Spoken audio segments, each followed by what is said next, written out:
I was looking at a group where I posted that I'm going to have a podcast with you, and the guys are like, okay. And one of the questions here, it says, considering that crypto is dead, what are the chances of Brock getting back to acting? Well, crypto is most certainly not dead. If anything, I think when I've been publicly I've been asked for years and years, like, what do I think the crypto prices are going to be? How do I think crypto, I'm always asked to make predictions, and I never do because I don't know. I'm very confident that crypto will recover in most cases. I think that the future is bright, but I don't know what tomorrow is going to hold. I don't know what next week is going to be like, unless there's a specific event. And I've gone out and I made it very clear that I think crypto winter is over in this case. So this is rare for me to make a statement, but I think crypto winter is over. I've been seeing groundhogs everywhere. Spring came early this year. And the data point that most of the industry has missed, because they don't understand the significance of it, because they don't have my background or the background of one of the people to understand what this statement is. There's an organization called Cambridge Associates. They came out with a report about 3 to 4 weeks ago talking about how family offices should have 30 basis points, or big pensions, big endowments, big insurance companies should have 30 basis points of their portfolio allocated to cryptocurrency or blockchain. Wow, that is a very big step. Cambridge Associates is the closest thing to the word of God, to an institution.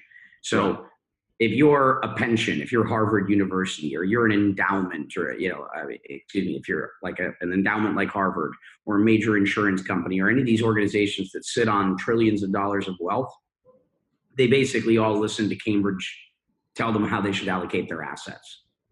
And so these organizations move slow, like it's only been 3 weeks, but that statement from Cambridge Associates will probably result in something like $300 billion being invested into crypto. It's that big a deal. Awesome. So, which means 2020 is going to be a bull year, in my opinion. Okay, everyone is looking forward to that. I mean, 2017 was, 2018 was crazy. 2017 was good, but this is how it works. We get some good years, we get some bad years. Fortunately, this year is going to end well. I think that things are going to be pretty exciting come this summer, come this fall, and 2020 is going to be another bull year again. So the question also was acting, I think. So crypto is not dead. Crypto winter is over. Spring has come early, and I couldn't be more excited about the summer and fall ahead. And will I be acting again? I'm still an actor.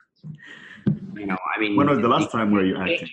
You can't take the actor out of me. I just stopped performing other people's scripts. I write my own scripts, and it tends to be primarily improv. Okay, great. So one would ask also, with the background that you have, for a lot of us, basically, we make the reference that, okay, Brock was an actor, and now he's one of the most important people in the blockchain space. How did you get involved with blockchain to begin with, up to this point? Well, I started working in tech startups in 1996, 1997. So I transitioned from acting to entrepreneurship, as a teenager back in the 90s during the Internet 1.0. And then I migrated in 1999, 2000, 2001 to digital currency. And I became, I was a market maker for in-game currencies for like World of Warcraft. I would buy and sell all the gold, and Final Fantasy, the Gil, and EverQuest, the Platinum, Second Life, the Linden dollars. And so I built up a big operation all over the world, making markets and running secondary markets and exchanges for digital currencies in games. And that turned out to be a fairly big industry. I helped build a supply chain of 400,000 people in China that would play games like World of Warcraft to mine digital currency that I would then sell all over the world. rolled up exchanges and payment systems. We were PayPal's largest merchant for years. We were Google's largest advertiser for a little while. We launched Alipay in China. We had over 90% market share in South Korea. So I'd been, playing in the game currency sort of industry in a big way prior to Bitcoin. And so that's what led me ultimately to this space. And at that point, I suppose, did you thought of digital currencies to be as this big one day? Oh, I think the better question is, why did you have to jump from acting to digital currencies? Didn't you ever thought of yourself as being one of the largest? Wasn't your dream to become one of the most flamboyant Hollywood actors instead?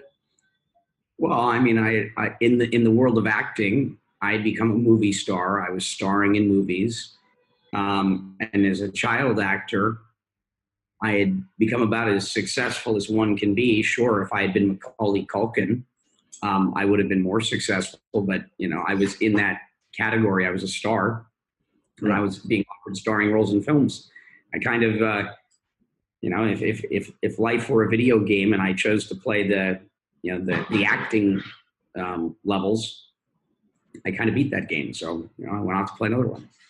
All right, but then I liked acting because I didn't feel like acting was my calling in life. Like I didn't wake up every day going, I'm an actor and I'm excited about this, next mountain I can climb or stage I can perform on. I was more interested in other things. And so entrepreneurship and producing movies at that point were, I was just looking at other stuff. Acting isn't, my dreams were not of being an actor in my future. That is a very good point because, for a lot of people, it almost feels like when you're doing something, it's always that, what's going to define you for a very long period of time. But also, I think it's important that, being successful in one domain quicker helps you to kind of explore other things much quicker as well and figuring them out, which is exactly what happened to you.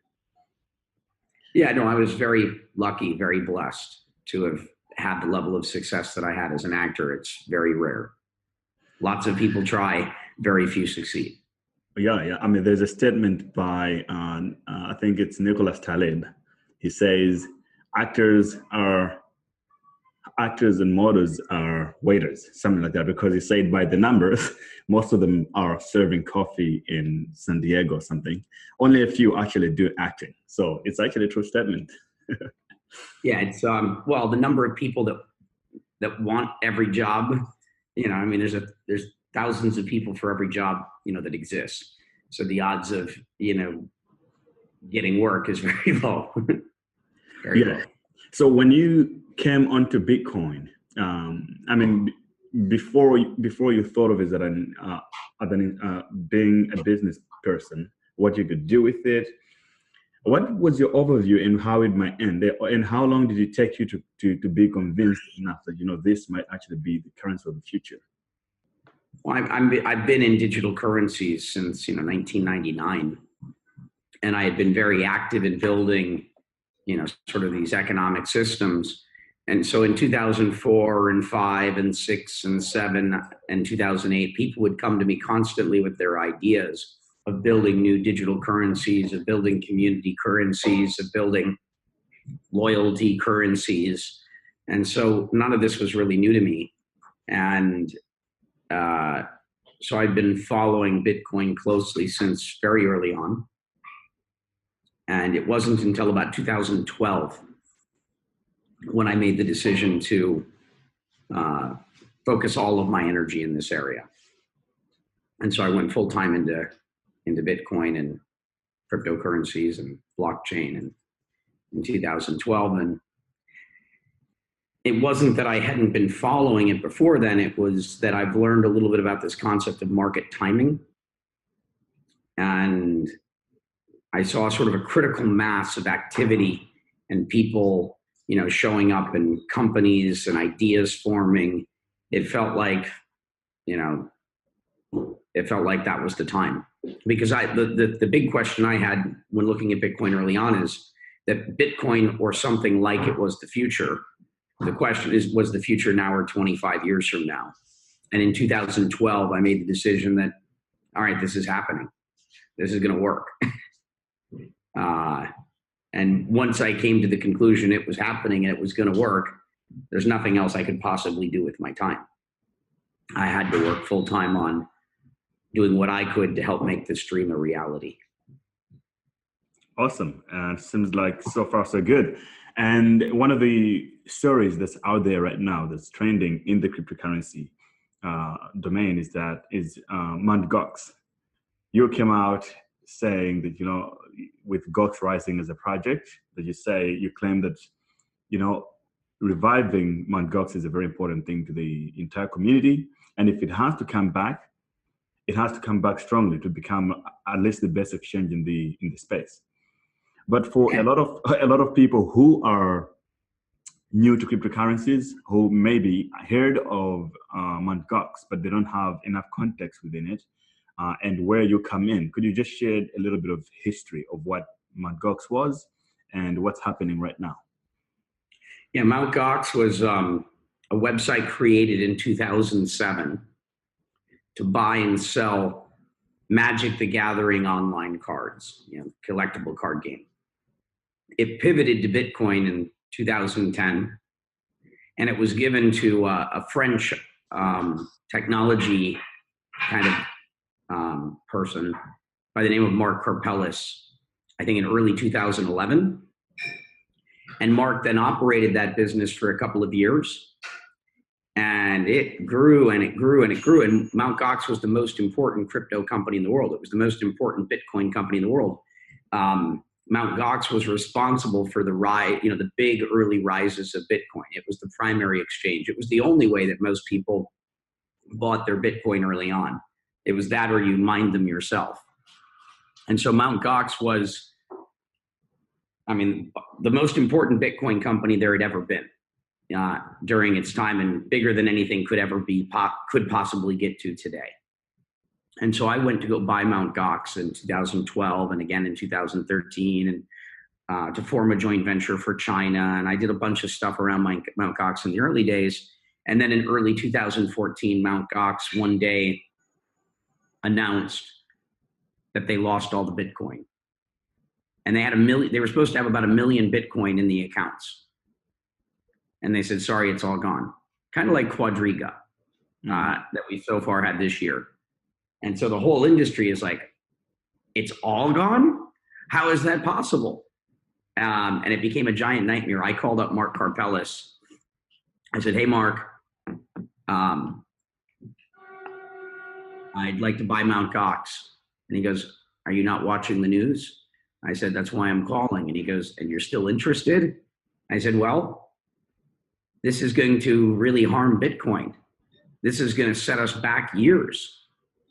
Someone has to come in here and try and clean this up, and you clearly are not able to do that. And he's like, really, you'll help? I said, yeah, let me come and help clean this up, because I didn't know what to do. All I knew is that Mt. Gox imploding and all the money going, missing would be very bad for our overall industry. And so the first day Mt. Gox collapsed, I volunteered to come in and take over the business and try and clean up the mess to the best of my ability. And we went ahead and did that and spent a ton of money and worked on that for a while. I went in, tried to help fix that to the best of my abilities. The Japanese courts decided not to rehabilitate it, which is what I had been proposing. And instead, they made the decision to liquidate it. And so liquidations in Japan take 5 to 20 years on average. And so there wasn't much to do for a few years. And so obviously, went back to doing other things and continued to monitor Mt. Gox and tried to be helpful along the way when possible. But late last year, the bankruptcy trustee decided to rehabilitate the company, which was our original idea. We created a civil rehabilitation plan in early 2014 and filed it. We were the group that basically said civil rehabilitation was the best outcome for Mt. Gox. Sorry, just elaborate what civil rehabilitation is. The big difference is liquidation is to chop up the business, sell everything, and give creditors some of whatever is left rehabilitation is to try and do what is best with the assets. What's the best thing you can do? And that's rehabilitation. Try to rehabilitate the business versus, drain it of all of its blood. And so now that Mt. Gox has gone through the process that, we'd always proposed, we're doing our best to make sure that that process goes smoothly. And something big happened that I've left out in there. After we had gotten involved in trying to help Mark clean up the business, Mark found, I'm not sure it was Mark, but the team found 200,000 missing Bitcoin. They were going through all the drawers and going through all the computers and going through all the USB sticks, and Mt. Gox had lost 200,000 Bitcoin that was later found. And so that 200,000 Bitcoin, now has appreciated quite a bit. And so the Mt. Gox estate has $630 million US and about 140,000 Bitcoin left. And so we want to make sure that all of that money, 100% of that money, goes to the creditors that lost money at Mt. Gox. There's a company called CoinLab that is suing and asking for $16 billion, meaning they want to take everything. CoinLab thinks creditors should get zero and they deserve everything. And Mark Karpelis has a claim filed with the bankruptcy trustee through his company Tabane for 82,000 Bitcoin. So he's asking for, more than half of all the Bitcoin. We don't think Mark should get anything, and we don't think that CoinLab should get anything. Why would CoinLab ask for that amount of money? Where is the involvement? So CoinLab signed a contract with Mt. Gox in 2012 to try and be their joint venture partner for the United States. In the contract, they were obligated to abide by, U.S. laws and to get their money transmitter licenses and to do all the things to be, compliant with U.S. law. Mt. Gox was going to let CoinLab have 90% of the revenue because Mt. Gox knew that there was no way they could meet all of the compliance requirements in the United States quickly. And CoinLab promised, oh yeah, no, we've been working on this for years. We have all the licenses. We've got all that. We can do this compliantly. And so Mt. Gox said, wow, that's impressive. We're willing to give you 90% of the revenue if you can compliantly operate in the United States. And CoinLab was like, yep, we know how to do that. We know what we're doing. And so they signed a contract. A couple months later, CoinLab had done nothing. A couple months later, CoinLab had spent zero money, and we now have learned this through discovery, did nothing to be compliant, did absolutely nothing, and completely were in breach of contract. And because they failed to perform and to live up to the agreement that they made and actually hadn't done anything to be compliant, Mt. Gox had no choice but to terminate the contract for breach. CoinLab then embezzled and stole $5 million of Mt. Gox customer funds. And then when Mt. Gox filed for bankruptcy, CoinLab sued them for $70 million. And they said, well, had you not canceled our contract, which we were in breach of, and we stole a bunch of money, we think we would have made $70 million on this deal, which is kind of crazy that they would sue after they were the party in the wrong. But fast forward, in the 2 months ago, CoinLab decided to update their claim. And they originally, in 2014, sued for $70 million. And a couple months ago, they just updated it and said it's now $16 billion. So they never did anything. They were in breach of their contract. They failed to do what they were supposed to do, never spent any money, and they stole money. Now they think they're owed $16 billion. Now, where they come up with that number is kind of crazy. I have to assume that they're saying Coinbase raised money at $8 billion. And so they're saying Coinbase is worth $8 billion. And so if we had the Mt. Gox deal and Mt. Gox had never gone bankrupt and everything stayed the same and Mt. Gox dominated the world and we hadn't breached our agreement and we hadn't stolen the money and we had executed perfectly and everything worked out magically, we would be worth twice what Coinbase is worth. Yeah. I mean, it's kind of the craziest claim I've ever heard of. I mean, if you're going to be so crazy to say that we should be worth twice what Coinbase is worth when we did absolutely nothing and stole money, they might as well say they're worth what Facebook is worth and Google and Apple, right? Combined, they might as well just sue for $1 trillion at that point. At least, they could claim they made the largest lawsuit there's ever been. They might have gotten a bunch of news for that because, they're equally as crazy. They might as well say they're suing for 10 trillion. You did nothing. How in the world do you think you're owed $16 billion? It's utterly insane.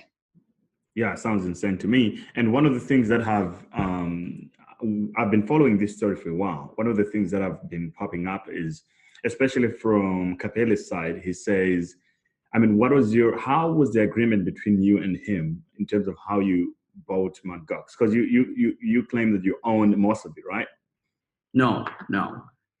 This has been a focus of his, which hasn't been a focus of mine. I've made it very clear that I want creditors to get everything. I don't care who owns Mt. Gox as long as creditors get everything. I've said that I have a claim. Jed McCaleb agrees that I own all the founder shares. And I signed an agreement to buy the 88% of the shares from Mark Karpelès, a binding agreement which he breached. But I don't own those shares today.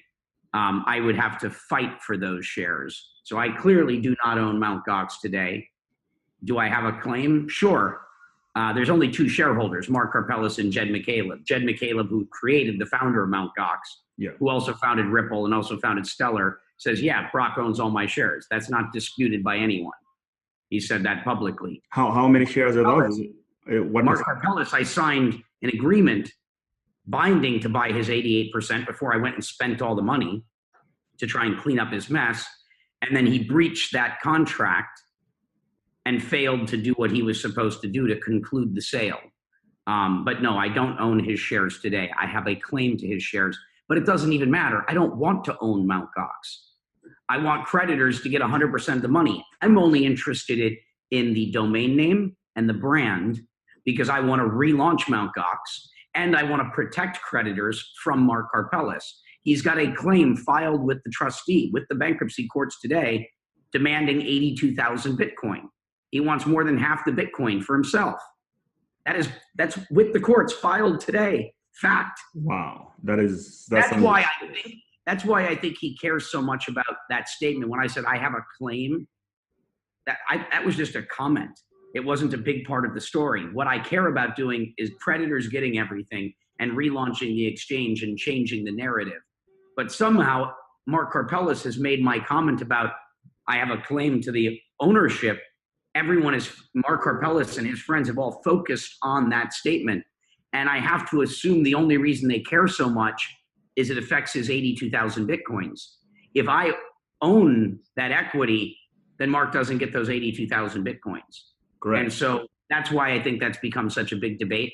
I don't want anything. I don't want Mark to get anything. I want creditors to get 100 cents on the dollar, and I want to relaunch the exchange so it doesn't actually matter who owns it.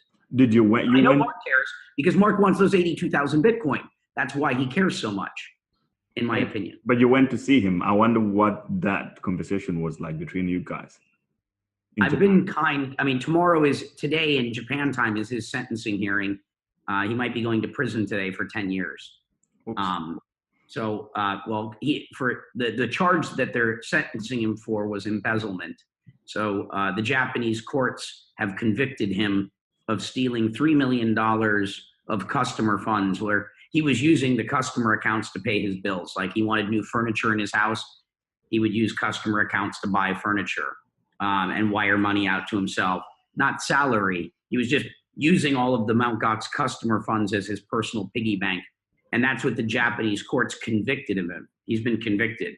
Today is his sentencing hearing. And so he stole $3 million, and what the courts published is they say to buy furniture and personal things, and they also said lots of prostitutes.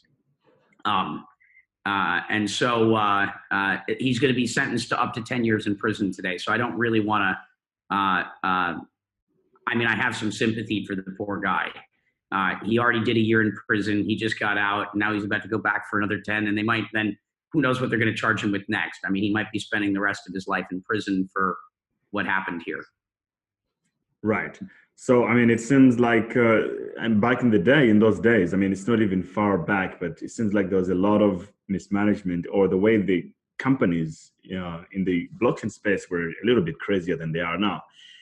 even though we see things like what happened to Quadriga as well, it's a little crazy that, we can have that situation now. It's almost like there are people that haven't learned anything from Mt. Gox.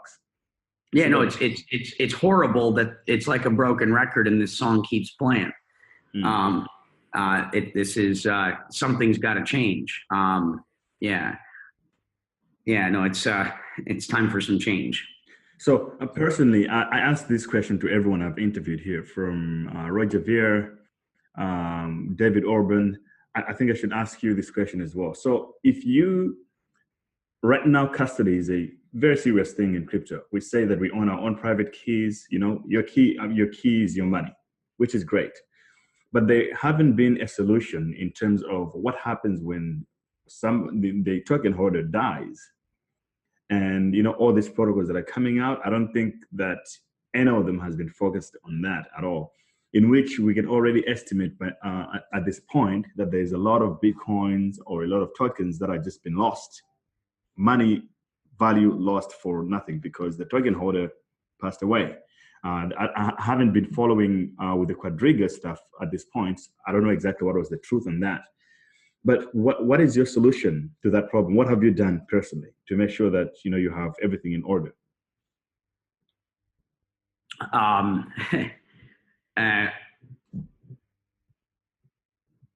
Well, first of all, you need to put in place infrastructure to write a will.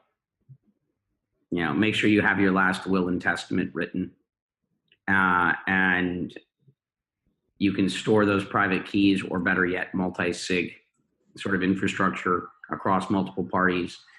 You can leave some of that information with a lawyer in a safe that's enclosed in a document, and just make sure you have instructions for when you die, or how those coins can be recovered if you care about your loved ones, having access to those things.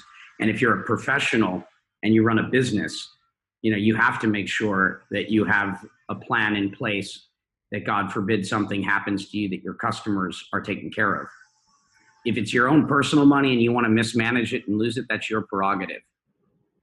If you are holding assets in custody for other people, you have a responsibility to make sure that that's managed correctly. But I recommend doing that for yourself personally too. But a lot of people sent me some questions saying, okay, what do you think of Tether? There's not enough transparency. And from someone who believes in crypto like yourself, what are you doing to make sure that there's at least enough transparency to avoid another collapse? Because there's fears that if Tether happens to crash at one point, it's going to affect the cryptocurrency market by a huge margin, perhaps worse than Mt. Gox. That's what a lot of people are saying. So I don't know, what are your thoughts on Tether? I think Tether is great. So Tether was my idea.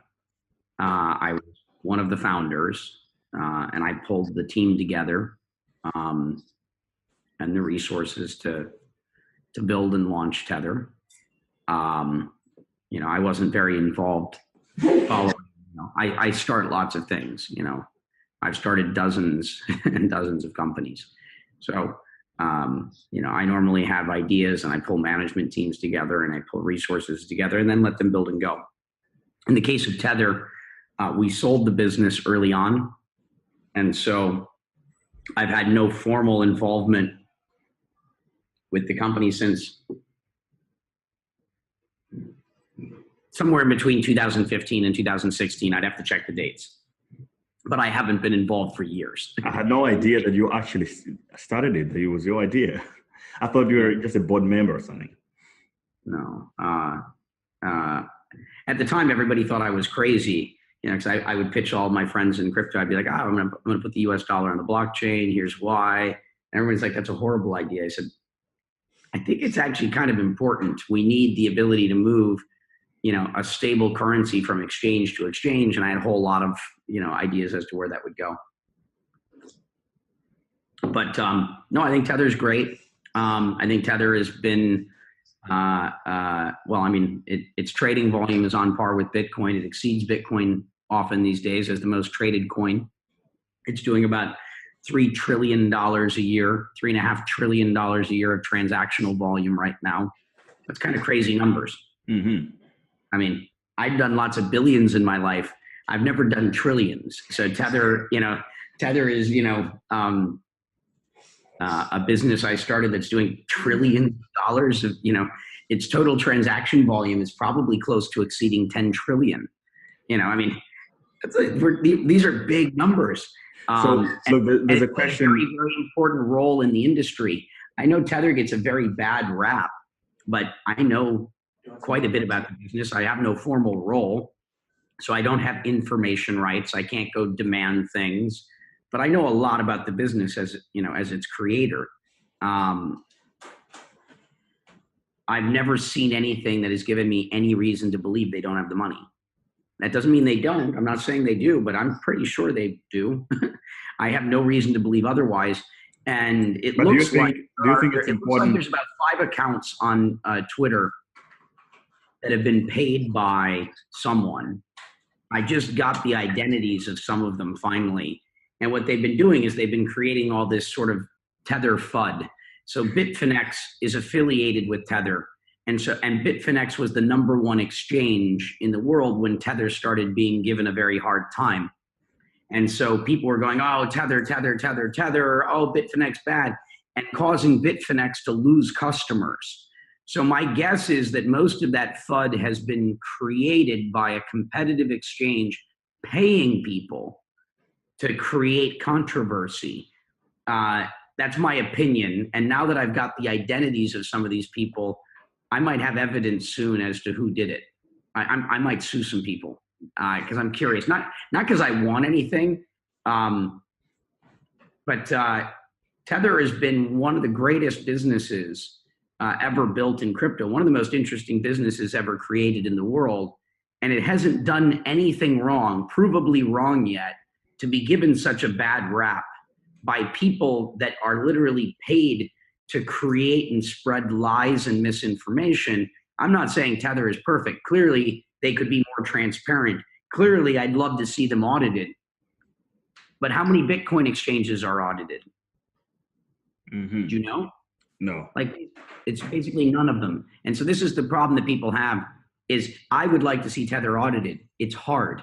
If you're a Bitcoin exchange, if you're Tether, if you're any business in crypto at scale, and you go to an auditor and you say, please audit me, the auditors say no. And you're like, what do you mean? I want to pay you for an audit. The auditors are like, no, there's too much risk associated with auditing a crypto company. Do you not remember Arthur Andersen? And when Arthur Andersen, one of the biggest auditors in the world, went out of business because they audited Enron? Mm-hmm. They're like, we don't even understand how the taxes work and the laws work and this new thing called crypto. If you're willing to give us $50 million, we'll audit you. And everyone's like, we can't afford that. And they go, well, sorry, there's too much risk. You don't get to hire us like a normal auditor. And so the problem is crypto companies have a very hard time being audited. And Tether gets a very bad rap for not having been able to get an audit, but that's because the auditors refuse to work with them, just like they refuse to work with every exchange. So what did Tether do? They went and hired a law firm that had the former head of the FBI as their manager. And this law firm went in and did an audit of the books and said, yeah, they have the money. Here, look. Because a law firm is not an auditor. But lawyers are smart enough. They can say, how much Tether is there? How many dollars are there? Does the bank account show? Yep, they match. The law firm said with the head of the FBI sponsoring it, yes, Tether has the money. Because they couldn't get a financial auditor to do it. So basically at this point, we have to work with trust when it comes to Tether. Hopefully in the future, a lot less. I mean, I hope Tether gets replaced by something better. I hope we end up with all on-chain systems. But Tether has played a very important role. Bitcoin would have never hit 10,000 without something like Tether. Tether is, and it doesn't need to be Tether. We needed stable coins. It doesn't need to be Tether. Any stable coin. The market needed stable coins. Stable coins provide a very important function for the industry. And I'm glad I got to create that category. And I'm glad the one that I started is still the most successful, but I don't care. If someone else can come along and do it better and people prefer it, go there. I might even create another one. You never know. How would you do it now? Gold back. Oh, actually, what do you think of the gold backed currencies, stable coins? Gold back or Gold backed, yeah. I'm a big fan of gold. I think is that when you? Yeah. Yeah.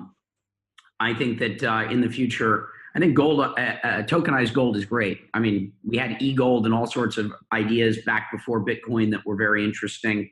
And I think gold, I'm a fan of gold. I think Bitcoin is just gold 2.0. All right. But I mean, that's what I think of Bitcoin. I think of it as gold 2.0, digital gold. But just because digital gold exists doesn't mean that there's not a need or demand for physical gold. You know, we're still in the early stages of shifting to digital currencies. So I'm a huge advocate of gold. I'm a big believer in gold. I buy gold. And in terms of, yeah, one thing that I wanted to talk about was the EOS. But I think before we get into that, let's talk about Puerto Rico. It's much more important to me as well. So when did you fall in love with Puerto Rico, and when did you decide to actually move there? And I've been following what you're doing there. There was some backlash at one point with the residents of Puerto Rico. It seems like now it's changing. But what do you envision as to what you want to do with it, and what's the progress right now? Yeah, so I fell in love with Puerto Rico in my youth. I was going down there a little bit as a teenager. And then I went to Puerto Rico in 2014 to start the first crypto bank. And so I started a bank in Puerto Rico in 2014 called Noble Bank, which was the bank that banked Tether and banked Bitfinex, which is where all the conspiracy comes from. Like, it's not a secret. I started Noble Bank. Yes, I created the first crypto bank, the biggest crypto bank in the world. I don't. People think that I hide all these things that I create because I don't brag.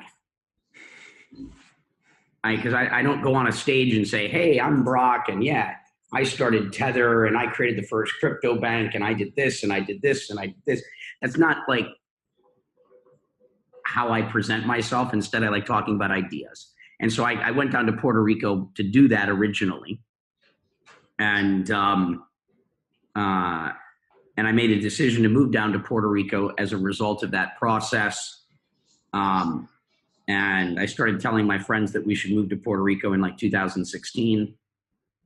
And then in 2017, when the hurricane hit, I said, we should go now. You know, Puerto Rico is, needs some help. Let's go do what we can, to be helpful. So when the planes were flying out and the planes leaving were full, and the planes flying back to Puerto Rico were empty or just filled with people that were going into like aid workers, we were proudly part of that movement. We were proudly people flying in when the electricity wasn't working, and we were doing our part to try and help. A bunch of us have moved down there, and we're doing what we can. Yeah, there was a little bit of controversy in some of the news, but that was great.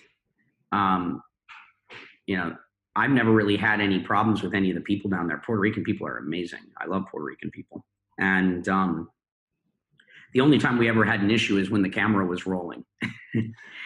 Literally, the only time anyone ever was had an issue with us was only when the camera was rolling.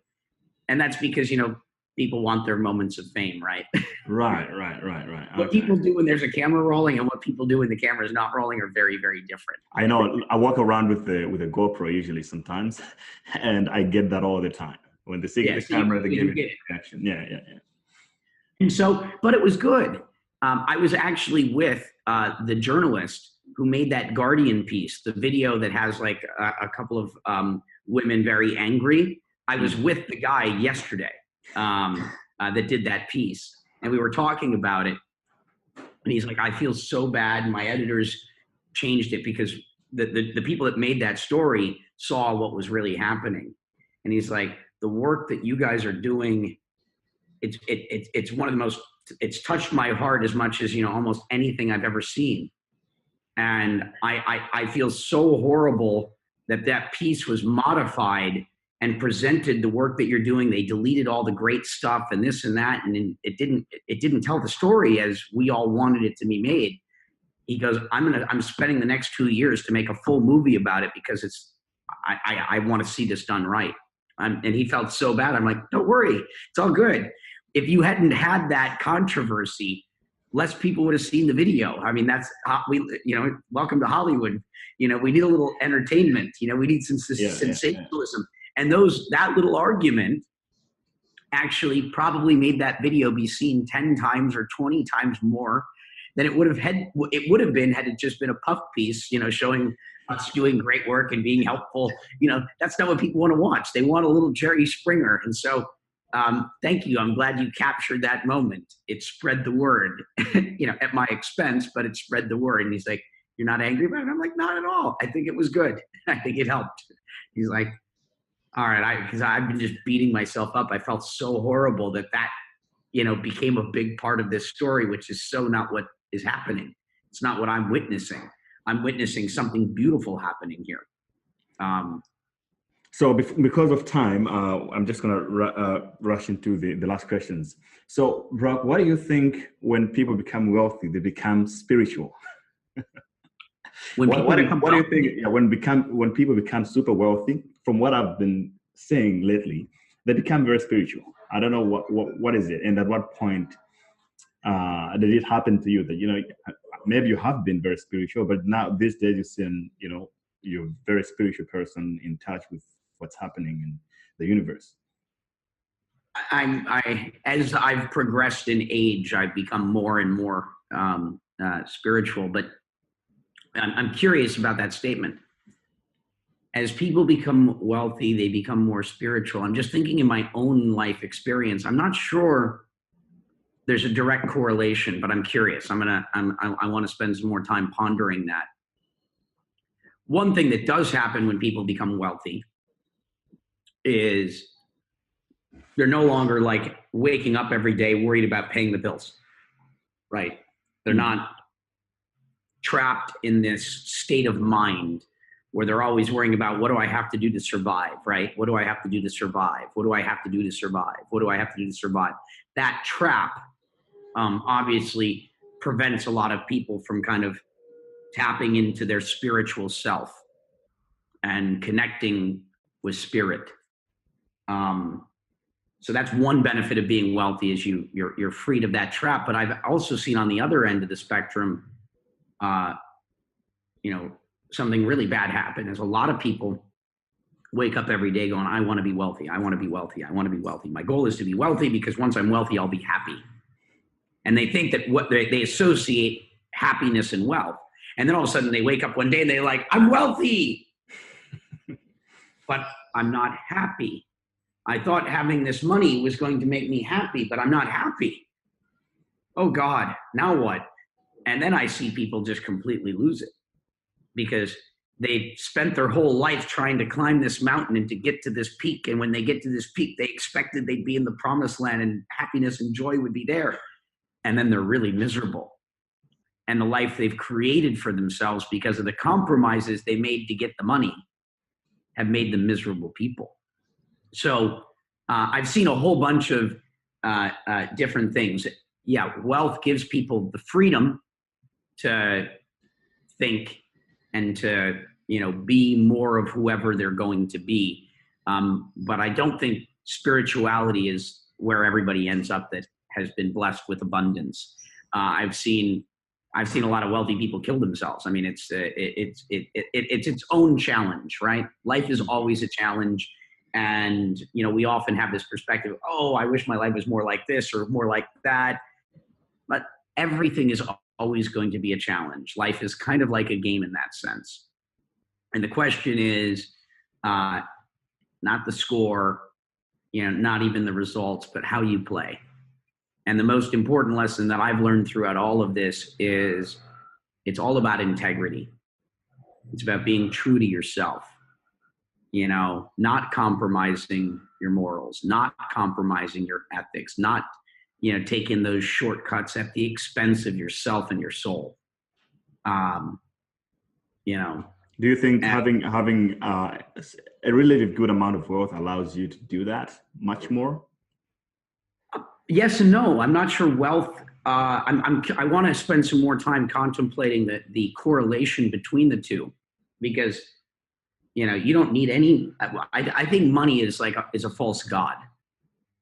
Mm-hmm. I think it's the most important false god that tricks and leads more people astray than just about anything else. Money shouldn't be our focus. And actually, I find the less you make money your focus, the happier you are. And often the more money you'll have. This is a correlation that at least I've been seeing more and more of, which is counterintuitive, is that people think, oh, I need to go try and get the money. But money shouldn't be the goal. You should instead be asking yourself, what am I good at? What am I passionate about? What do I love doing? And what does the world need? And when you figure out what you're good at, what you love, and what the world needs, what benefits others, if you make that your focus, you're going to be very happy, and you're going to love what you're doing to a point that you're going to become great. You become great at whatever that is. And when you become great at something, when you become one of the best at something, you normally make lots of money for it because you're so good and you love what you're doing and you're happy. And even if it takes a long time to make that money, you're doing what you love. You wake up every day and you're living the dream because you're not doing this crappy job that you don't enjoy doing because it pays well. Yeah. You're doing what you love and what you're good at. And you shouldn't care about money. The money will follow. That's the main lesson that I've learned, where I've seen a direct correlation, is that it's more about doing what you love and what you're good at and what helps others. But thank you for your time. Awesome. And I look forward to our next communication. Awesome. Thanks, Brock.